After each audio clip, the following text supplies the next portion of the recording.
அன்பான இனிய உறவுகளுக்கு வணக்கங்க. எப்பாடா ஒரு முடிவு தெளிவாக தெரிஞ்சு போச்சுங்க.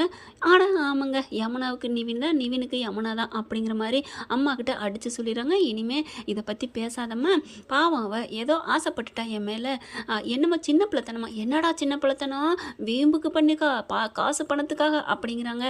ஆனால் நிவின் பார்த்தேன்னா காசு பணத்துக்காக அவள் பண்ணியிருக்க மாட்டாம்மா, என்னை விரும்பிட்டா விடு, இது காலப்போக்கில் பார்த்துக்கலாம், நாங்கள் 2 பேரும் வாழ்கிறோமோ இல்லையோ விட்டுரு அப்படின்னு சொல்லிட்டு நிவின் வந்து சமாதானப்படுத்திடுறாங்க. அடுத்து பார்த்தா நிவினுக்கு நம்ம யமுனாவுக்கு சந்தோஷம் தாங்கலை. ஆஹா, அப்போ நம்மளை டைவர்ஸ் பண்ண மாட்டாரு, நம்மளை சின்ன பிள்ளைன்னு சொல்லிட்டாரு, நம்மளை பாசமாக நினைக்கிறாரு, அப்போ நம்மளை டைவர்ஸ் பண்ண மாட்டாரு, நம்மளை அப்புறானின்னு சொல்லிட்டாரு அப்படின்னு நினைக்கிற அந்த யமுனா என்ன பண்ணியிருக்கணும், இனியாவது மனசு மாற வேண்டாமா, நம்ம மேலே பாசமாக இருக்காரு ஓகே அப்படின்னு நினச்சிட்டு அந்த இறக்கமான ஒரு கோணம் யமுனாவுக்கு வருமா வராதா, ஆனால் வரலங்க, அப்படியே தான் இருக்குது. இங்கே வீட்டுக்கு வர்றாங்க யமுனாப்பில், பார்த்தா இங்கே எல்லோரும் சகஜமாக பேசிகிட்டு இருக்காங்க. என்னடியே யமுனா சும்மா தான் வந்தோம் அப்படி இப்படின்னு பேசிகிட்டு இருக்காங்க. அடுத்து பார்த்தா டீ போட்டு வராடி, போட்டு கொடு, நம்ம காவேரி மேடமும் அவ்வளோ சந்தோஷமாக வந்து பேசுகிறாங்க. யமுனா காஃபி போட்டு தரவா, சாப்பிட ஏதாவது தரவா, ஆர்டர் பண்ணவா, அப்படி இப்படிங்கிறாங்க. ஐயோ அக்கா அதெல்லாம் ஒன்றும் வேணாம் அப்படிங்கிறாங்க. அடுத்து பார்த்தீங்கன்னா வீட்டு பிரச்சனையே பேச ஆரம்பிக்கிறாங்க. அதுக்கு முன்னாடி பேசிட்டாங்க, வீடை விற்றுருவோம் வேணாம், நாங்கள் 2 பேரும் திருவோடு ஏந்திக்கிட்டு இருக்கிறோம் அப்படிங்கிற மாதிரி கங்கா பேசுதுங்க. என் புருஷன் கஷ்டப்படுறாருங்குது. இங்கிட்டு பார்த்தா நிவின் தொழிலுக்கு ரொம்ப கஷ்டப்படுறாரு, டைவர்ஸ் வரைக்கும் ஆத்தாக்காரி போகிறா, அதனால நம்ம பங்கை கொண்டே கொடுத்தேன்னா அவர் சந்தோஷப்படுவார்ல. என்னடி சந்தோஷம், நயா பைசா அவர் வாங்குவாரா நிவினை பற்றி இந்த கதையில் என்னடி நீ நினச்சிட்டு இருக்க, சொக்க தங்கண்டி சொக்க தங்கம் அப்படின்னு தான் சொல்லணும். பார்த்தா இவங்க வந்து காசு கொடுக்கணும் அப்படின்னு 2 பேரும் அப்படியே கொலை அடிக்கிறாங்க, வேப்பல் அடிக்கிறேன்னு சொல்லுவாங்க இல்லையா. சாரதாவும் சரிடி காவேரிட்ட கேட்டு சொல்கிறேன், ஏன் காவேரிட்ட கேட்கணும் அப்படிங்கிறாங்க. அடி அவகிட்டே கேட்கணும் இல்லடி அப்படிங்கிறாங்க. அவகிட்ட தான் கோடி கோடியாக சொத்து இருக்குது, அதனால் 7 தலைமுறை 2 தலைமுறைக்கு இருக்கும் அப்படி இப்படிங்கிறாங்க. உனக்கேண்டி அத்தா கங்கா போகிறாம அப்படின்னு தான் தோணுது. கரெக்டாக அப்புறம் காவேரி வராங்க, காவேரிட்ட தான் சகஜமாக பேசிகிட்டு இருக்காங்களே. அப்போ பார்த்து என்ன பண்ணுறாங்க, வீடு இந்த மாதிரி நான் வீட்டை விட்டு போகலான் இருக்கேம்மா பாவம்மா ஏன்னா கேட்குறாங்க, உன் பாட்டிக்கு முடியலையே என்ன ஆச்சு அப்படின்னு யமுனா கேட்கல. காவேரி பிள்ளை எகலாசா சொல்லுவாங்களே சகசமாக அப்படியே நார்மலாக பேசுதுங்க. பாவம் அவர் என்னால் தான் வந்து கஷ்டப்பட்டுட்டு இருக்காரு, அதனால் கூட்டிகிட்டு போகலான் இருக்கேன் அப்படிங்கிறாங்க. அம்மா நீ என்னம்மா சொல்கிற, என்னடி இதில் நான் சொல்கிறது இருக்குது, நீ தாராளமாக போயிட்டு வா காவேரி, நீ அங்கே இருக்கிறதாண்டி நல்லது. அது என்னமோ கரெக்டு தாங்க. இங்கே காவேரி யார் கங்காவுக்கு யமுனாவுக்கு நடுவில் மாட்டிக்கிட்டு முழிக்கிறதுக்கு, அங்கே போய் நீ ராணி மாதிரி இருக்கலாம், அந்த பாட்டியை சமாளிக்கலாம், ஏன்னா தாத்தா இருக்காங்க இல்லையா, தாத்தா இருக்கையில் உனக்கு என்னம்மா கவலை அப்படின்னு தான் தோணுது. அடுத்து பார்க்குறாங்க அப்படின்னு யமுனாவும் அப்படியே இந்த கங்காவும் காவேரி இந்த வீட்டை விட்டு போகிறான்னு சொல்லணும் அவ்வளோ ஒரு சந்தோஷப்படுறாங்க.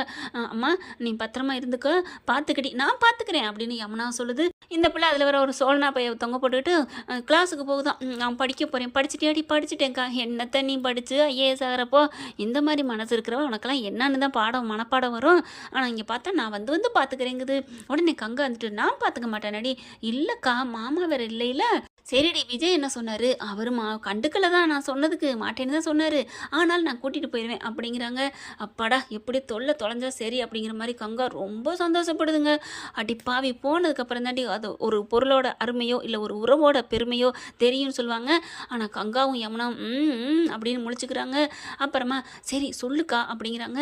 நீ சொல்லு அப்படிங்கல, நானே சொல்கிறேன் இப்போ என்ன அப்படின்னு சொல்லி, என்ன 2 பேரும் கொசு கொசுன்னு பேசுகிறீங்க சொல்லுங்க அப்படின்னு காவேரி சொல்ல, அது ஒன்றும் இல்லை, நம்ம வீடை விற்கலான்னு முடிவு பண்ணியாச்சு அப்படிங்கிறாங்க. அவ்வளோ நேரம் வரைக்கும் பார்த்தீங்கன்னா அவ்வளோ செந்தாமரையாக சிரிச்சிட்டு இருந்தாங்க நம்ம காவேரி முகம் அப்படியே சுருங்கி போகுதுங்க. தொட்டாச்சு நீங்கள் மாதிரி, என்னம்மா இந்த பேச்சை விடவே மாட்டிங்களா, இல்லடி அது 2 பேரும் பாவமாக இருக்குடி, அவங்க சொன்னதை கேட்டாலும் எல்லாரும் கஷ்டம் தானே பட்டுக்கிட்டு இருக்கோம், 5 பங்காக போட்டு அவங்க 2 பேருக்கும் ஆளுக்கு ஒரு பங்கு, உங்கள் 2 பேருக்கும் பங்கு, நர்மதாவுக்கும் உனக்கும், நர்மதாவுக்கு படிப்புக்கு கல்யாணத்துக்கும் உதவும் இல்லடி, அப்புறம் மீதி ஒரு பங்கு எனக்கா முடி அப்படின்னு சொன்னோன்னா காவேரி செம்ம காண்டாகுது. ஏன் பாட்டிக்கு ஒரு பங்கை விட்டுட்டீங்க அப்படின்னு கேட்க, எனக்கெல்லாம் வேணாண்டி அப்படிங்கிறாங்க. பாட்டி வந்துட்டு, பாட்டி சும்மா இரு பாட்டி, நான் ஒன்றும் என்னமோ நிஜமாக சொன்ன மாதிரி, என்னடி யமுனா நினச்சிட்டு இருக்க, இப்போலாம் நீ நினைப்பியா, அக்கா என்னக்கா, என்ன அவளை போய் திட்டுற அப்படின்னு இங்கே கங்கா திரும்புது.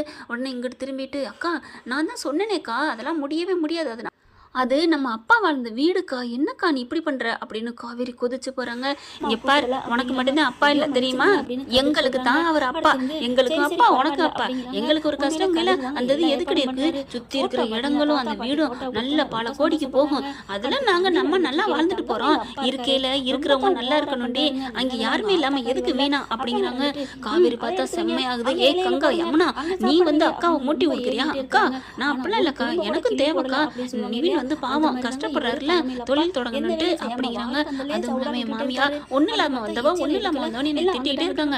இந்த காசை கொண்டு நான் அவங்க மூஞ்சில விட்டெறியணும் அப்படிங்கிறாங்க. யமுனா, இதுக்கெல்லாம் பணம் தேவை, எங்க போறது? அப்பா சம்பாரிச்சு வச்சது பிள்ளைங்களுக்கு தானே, அது உதவட்டுமே. நீ வச்சிருக்கியா, நீ குடுப்பியா அப்படின்னு சொல்லிட்டு ரொம்ப டீஸ் பண்ணுங்க. அப்படியே கண்ணை மூடிட்டு யோசிக்கிறாங்க. நிறுத்திட்டு யமுனா அப்படின்னு சொல்லிட்டு கத்துறாங்க. இப்ப என்ன, உங்க 2 பேருக்கு அந்த பங்கு வேணும் அவ்வளவுதானே? ஆமா அப்படிங்கிறாங்க. சரிடி, உங்களுக்கு பங்கு தானே, நான் தர்றேன் அப்படிங்கிறாங்க. நீ தரியா, எங்க இருந்து தர போற? உன் புருஷன் இருந்து தர போறியா? உன் புருஷனே ஒண்ணு வேணான்னு சொல்லிட்டு வந்துட்டாரு, அப்புறம் இங்க கொடுப்ப அப்படின்னு சொல்லிட்டு கங்கா சொல்ல, அதானே அப்படின்னு யமுனா சொல்ல, 2 பேரும் நீங்க சிஞ்சா கொட்ட வேணாமா, நான் எப்படியா தர்றேன் அப்படிங்கிறாங்க. என் புருஷன்ட்ட வாங்குறனோ இல்ல எங்கிட்ட நான் கடை வாங்குறேன், அதை பத்தி உங்களுக்கு என்ன? அந்த வீட்டோட மதிப்பு என்னன்னு தெரிஞ்சுக்கிட்டு அதுல இருந்து உங்களுக்கு 2 பங்கு கொடுத்துட்டா நீங்க வாயை மூடிடுவீங்கல்ல, வீன்னு சொல்ல மாட்டீங்கல்ல அப்படிங்கிறாங்க. எங்களுக்கு என்ன, அதுக்கப்புறம் நீ வித்தா என்ன, வச்சு வச்சு சுட்டு தின்னா எங்களுக்கு என்னாச்சு? என்னடி யமுனா, என்னக்கா இப்பெல்லாம் பேசுறீங்க அப்படிங்கிறாங்க. சுகன்யா, இந்த காலத்துல காசு இருக்கணும், காசு இருந்தா தான் புருஷனா இருந்தாரு, பொண்டாட்டியா இருந்தா பிடிக்கிறாரு பாரு. சக்தி மாமாவே நாடு கடந்த நாடு போயிருக்காரு, காசு காசாலே அது நீ ஆசைப்பட்டேன் போயிருக்காருக்கா, உனக்காக போயிருக்காரு. சரிடி, எனக்கு ஆனாலும் இங்க காரணம் என்ன? பணம் தாண்டி முக்கியம். பணத்தை பத்தி பேசுறாங்க. அப்படியே காவேரி பொங்குது. வாயை முடிக்கங்க, 2 பேருக்கு பணத்தை தாரு, அதோட முடிச்சுக்கணும் அப்படிங்கிறாங்க. உடனே பாட்டி பாக்குது, ஏண்டி பணம் கொடுத்துட்டா அப்புறமா மறுபடியும் அவளை வந்து கேட்டாலுன்னா அதை எப்படி கேட்க முடியும்? கையெழுத்து போட்டு கொடுத்துருவாங்கல்ல அப்படின்னு யமுனாவும் கங்காவும் பாக்குறாங்க.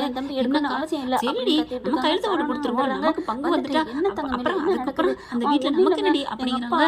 சரி, நம்ம கையெழுத்து போட்டு தரோம், எப்ப தர அப்படிங்கிறாங்க. எப்ப தரனா உடனே நீ இதெல்லாம் எடுக்கிற, இன்னும் ஒரு 3 மாசம் போகணும் அப்படிங்கிறாங்க. 3 மாசமா? ஏன், இங்க வீடு விற்பனைக்குன்னு போட்டாலும் கூட 6 மாசம் ஆகுதோ 1 வருஷம் ஆகுதோ, உங்களுக்கு 3 மாசம் டைம் போட்டாதோ அப்படின்னு காவேரி கேட்டதையோட கங்கா பாக்குது. சரிடி, 3 மாசம் ஓகே, 3 மாசத்துல எனக்கு இதே தேதியில கரெக்டா 90 நாள்ல அந்த பங்கோட 5வது பங்கோட பேசுறாங்க. எனக்கு வேணும் அப்படிங்கிறாங்க. பயங்கரமா கத்துறாங்க. எனக்கு நான் நம்பி எடுக்க சொல்ல போச்சுன்னு சொல்லிட்டு இருக்காங்க. பாண்டியன் வந்துறாங்க. என்ன பிரச்சனை அப்படின்னு கேட்டுட்டு வராங்க. இதோட வந்து பார்த்தா இந்த மாதிரி பிரச்சனை சொல்ல பயங்கர கோவமாயிராரு. தலைமையில பார்த்து திட்டுறாரு. என்னப்பா நீ நினைச்சிட்டு இருக்க? பழனி என்ன நினைச்சிட்டு இருக்கீங்க இந்த வீட்டுல? எல்லாரும் கேட்டுக்கங்க. பழனி எனக்கு மூத்த பையன், என்ன நினைச்சிட்டு அவன் இந்த மாதிரி நட்டம் வந்துட்டு பேசுறீங்க? என்ன வேணா ஒட்டுவாரு? என்ன தங்கமேலு, உங்க அப்பா ஏதோ சம்மந்தின்னு பார்க்காம நம்ம கடையில வேலை பாக்குறேன்னு சொல்றாரே அப்படிங்கறதுக்காக மட்டும் தான் நான் வேலையில செஞ்சேன். ஆனா இந்த மாதிரி நானும் கவனிச்சுதான் இருக்கேன். ரொம்ப ஓவரா தான் பண்ணிட்டு இருக்காரு. இங்க பாருங்க, ஒண்ணே ஒண்ணு மட்டும் எல்லாருக்கும் தெரிஞ்சுக்கங்க. பழனியை பத்தி தப்பா பேசுறதுக்கோ மட்டமா நினைக்கிறதுக்கோ யாருக்கும் அருகதை இல்ல. அவன் என் புள்ளைய பத்தி யாராவது பேசுனீங்க, நடக்கிறதே வேற அப்படின்னு சொல்லிட்டு பழனி நீ வாடா அப்படின்னு சொல்லிட்டு போய் உட்கார வைக்கிறாங்க. நீ பேசாம உட்காரு, என்ன நினைச்சிட்டு இருக்க? அவங்க சொன்னா நீ பாட்டுக்கு பண்ணிடுறியா? மச்சான் அரைச்ச மச்சான், நம்ம வீடு தேவை மச்சான். இதுல நீ சும்மா எடுக்கிறது தப்புன்னு சொல்லல, உன்னை எடுக்க வச்சு அப்படியே அதுல குளிர் காஞ்சிட்டு இருக்காரு. இவருக்கு என்ன ரைட்ஸ் இருக்கு அப்படிங்கிறாங்க. நான் எடுக்கிறேன்டா அப்படின்னு பாண்டியன் போய் எடுக்கிறாரு. அப்பா நான் எடுக்கிறேன், சரவணன் கதிர் 3 பேருமே போறாங்க. சரவணனும் கதிர் என்ன பண்ணுச்சு அப்படிங்கிறாங்க. செந்தில் மட்டும் அப்படியே மேக்கா அப்படியே நேக்க அப்படி சட்டை தூக்கி விட்டுட்டு ஏசி இல்லையே, கவர்மெண்ட் அரசு ஊழியர் அரசு அதிகாரி, நான் எப்படி வந்து இதெல்லாம் பண்றதுன்னு நேக்கா நிக்கிறான். ஆனா இதுக்கு 2 சும்மா சொல்லக்கூடாது. பாஞ்சு வந்து பாட்டினை தடுக்கிறாங்க. நான் எடுக்கிறப்ப அப்படின்னு அந்த இலை எடுக்கிறவங்க வந்து ஐயா கோச்சுக்காதீங்க, கொஞ்சம் டீ குடிக்க போயிட்டாங்க. என்னம்மா இன்னேரம் டீ இல்ல, எங்களுக்கு டீ குடிச்சாதான் அப்படின்னு எடுக்க வராங்க. பரவாயில்ல நாங்களே எடுக்கலாம் அப்படிங்கிறாங்க. தங்கமேல இருந்துட்டு இப்பெல்லாம் எங்க அப்பாவும் பேசிவிட்டீங்கல்ல, என்னடி பேசிட்டீங்கன்னு என்ன பேசுற? உங்களை விடவா உங்க வண்டவாளத்துல தண்டவாளம் ஏத்தட்டுமா? நான் வேணா வாயை திறக்கட்டுமா? திறந்தா நாரிடுவீங்க அப்படின்னு சொல்லிட்டு போக உடனே சோனியா பாக்குது. என்ன என்ன என்ன சரவணா, என்ன நாரிடுங்க, என்ன மாமா அப்படின்னு பழனி கேட்க, பழனி வந்துட்டு ஆமாடா என்னடா சொல்லணும், நீ சொன்ன கப்சுன்னு மூடிட்டாங்க. தங்கமேல உங்க அப்பாவும் அப்படியே வாயை மூடுறாங்களா, அதனால ஒண்ணு இல்ல மாமா, ஒண்ணு இல்ல நீ விடுங்க அப்படிங்கிறாங்க. உடனே சோனியா வந்துட்டு நீங்க சொல்லுங்க என்ன பாண்டியன்னு கேக்குறாங்க. என்னடா பிரச்சனை, என்ன நீ வாயை திறந்தா அவங்களுக்கு நாரி போன்னு சொல்ற, என்ன பிரச்சனை அப்படின்னு கேக்குறாங்க. ஒண்ணு இல்ல அப்படிங்கிறாங்க. கோமதி எப்படி சொல்றா அப்படிங்கிறாங்க. ஒண்ணு இல்லப்பா, கடையில வந்து நிறைய எடுத்து சாப்பிட்டுட்டே இருப்பாரு, வீட்டுக்கு போயில மளிகை ஜாமான் எடுத்து எடுத்துட்டு போயிட்டு இருக்காரு, அதை பத்தி சொன்னா அப்பா திட்டுவாங்க, அப்புறம் அசிங்கம் தானே அவருக்கு, அதைத்தான் சொன்னேன் அப்படிங்கிறாங்க. பழனி வந்துட்டு அவருக்கு தெரிஞ்ச விஷயம் தானே, அட போடா இதுக்கான போயிட்டு போற அவர் யாரா உன் மாமனார் தானே விடுடா அப்படிங்கிறாங்க. பாண்டியன் டே இவத்தே சொல்லிட்டு இருக்கியா போடா அப்படின்னு சொல்லிட்டு நல்லபடியா